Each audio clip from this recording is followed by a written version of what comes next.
Voilà déjà au quatrième jour de la semaine sur le positif déclic sur tes peurs. Et aujourd'hui, je vais te parler de la peur de la solitude. Hmm. Celle-là, elle détruit, vraiment. Elle fait des catastrophes. C'est vraiment un ouragan. Alors tu me diras, ah bon? Oui, moi je trouve, personnellement. Et j'observe aussi.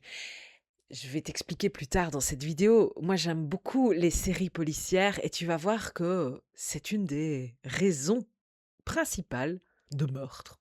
Ouais, tu vas comprendre après. Et en attendant, avant que je te raconte tout ça, va voir si t'es abonné, partage, like, bref, tu connais la chanson, donne de la force à cette positive channel, s'il te plaît. Allez, c'est parti. La peur de la solitude. Eh bien, ça vient souvent d'une peur qui est archaïque, qui est ancestrale, si je peux dire comme ça, qui est ancrée vraiment profondément dans ta génétique d'humain. Parce que à une époque, c'est pas tout près, hein, c'est pas l'année dernière, hein, mais à une époque, seul égale mourir. Bah oui, nous avons été des petits Cro-Magnons dans notre caverne. Et là, il y avait de véritables prédateurs. Notre vie était en danger. Et l'effet de masse, le fait de ne pas être seul et de pouvoir compter les uns sur les autres, évidemment que c'était un avantage et un atout inconsidérable. Alors tu me diras, bah aujourd'hui, on va pas mourir. Non, en effet. On n'habite plus, nous en tout cas, Européens, occidentaux, même américains si tu veux, bref, habitants de grandes villes, on n'est plus dans l'idée de se faire courser par un lion, on est d'accord. Alors pourquoi cette peur de la solitude reste? Eh bien, elle a été un petit peu, elle a varié un petit peu, si je peux dire comme ça. Elle est plutôt basée sur la connexion et la reconnaissance plus que sur la solitude physique. Je t'explique. On peut totalement aujourd'hui se sentir complètement seul au milieu d'une foule, comme on peut avoir énormément de connexions avec des gens et pourtant se sentir seul. Par exemple, une personne qui est, je sais pas moi, caissière dans un grand magasin. Tu as énormément de connexions sur une journée. Est-ce que pour autant tu vas pouvoir parler de toi, de ce qui te connecte à la nature, à la vie, de ce qui te plaît, de tes hobbies, de ta vie, de tes problèmes aussi? Non. Alors certains le font, hein. Tu me diras, oui, c'est amusant quand on tombe sur la caissière qui aime bien raconter sa vie. Eh bien, c'est sa manière à elle de ne plus être seule dans la foule. Ouais, c'est sa manière à elle. Et en même temps, aujourd'hui, on peut aussi être extrêmement reconnu et connecté alors qu'on est physiquement parfois assez seul. Je m'explique, moi je passe beaucoup de temps de mes journées seule et pourtant je ne me sens pas forcément en solitude parce que j'ai un entourage, parce que j'ai mes clients aussi, à qui je parle, à qui c'est un échange d'énergie et qui me convient et me comble comme ça dans ma vie. Alors tu me diras, où est le problème? C'est quoi l'idée de se dire que la peur de la solitude est peut-être la plus destructrice? Eh bien pourquoi? Parce que c'est celle qui va te faire devenir le plus quelqu'un d'autre. C'est celle qui va te faire abandonner ta place véritable tout le temps et le plus rapidement possible. C'est ce qui va te faire que tu vas te suradapter en permanence à beaucoup de choses si tu gardes et que tu entretiens cette peur de la solitude. Attends, je dépose. Je te donne l'exemple. Nombre de personnes, et dis-moi en commentaire d'ailleurs si tu connais ça et c'est peut-être ton cas, nombre de personnes qui ont fini par adhérer à la passion ou au hobby ou au sport de son conjoint ou de sa conjointe. Parce que lui ou elle ne savait pas trop quoi faire et puis s'est dit, bah, si je fais ça, on sera ensemble un peu plus souvent. Alors, hop, on adopte le sport ou la passion ou le passe-temps de l'autre.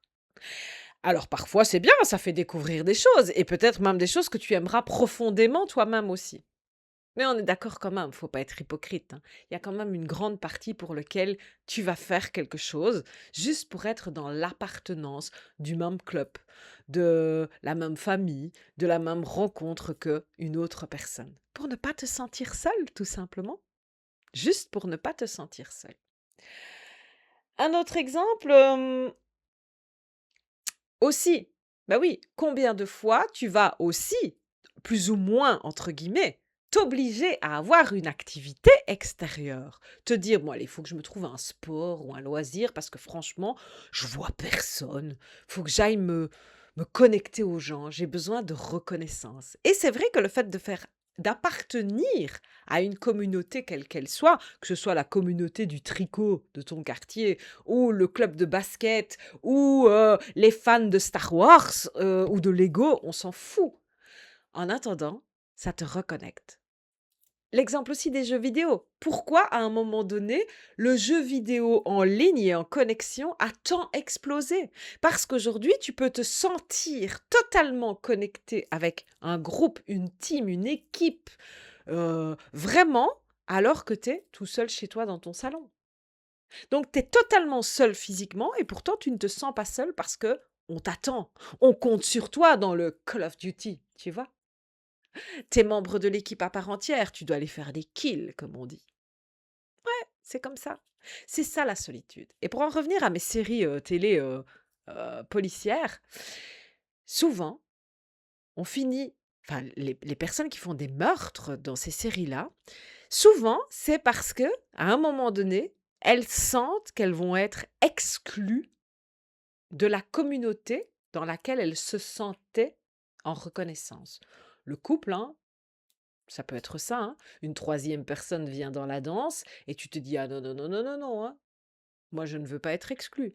Alors que la réalité, ma cocotte, c'est que si ton mec ou ta femme, hein, je dis ça, on s'en fout, ça n'a pas de sexe, mais si l'autre te trompe, est-ce qu'il te mérite vraiment? Est-ce qu'il n'a pas fait un choix? Est-ce que tu ne mérites pas quelqu'un peut-être mieux que ça? Donc tu ne devrais pas avoir peur d'être abandonné, mais au contraire te dire: «Ah ouais, bah, tu sais quoi? Vas-y, c'est toi l'abandonné. Va sur ton bord de chemin tout seul, mon gars». C'est ça, en fait, la réalité.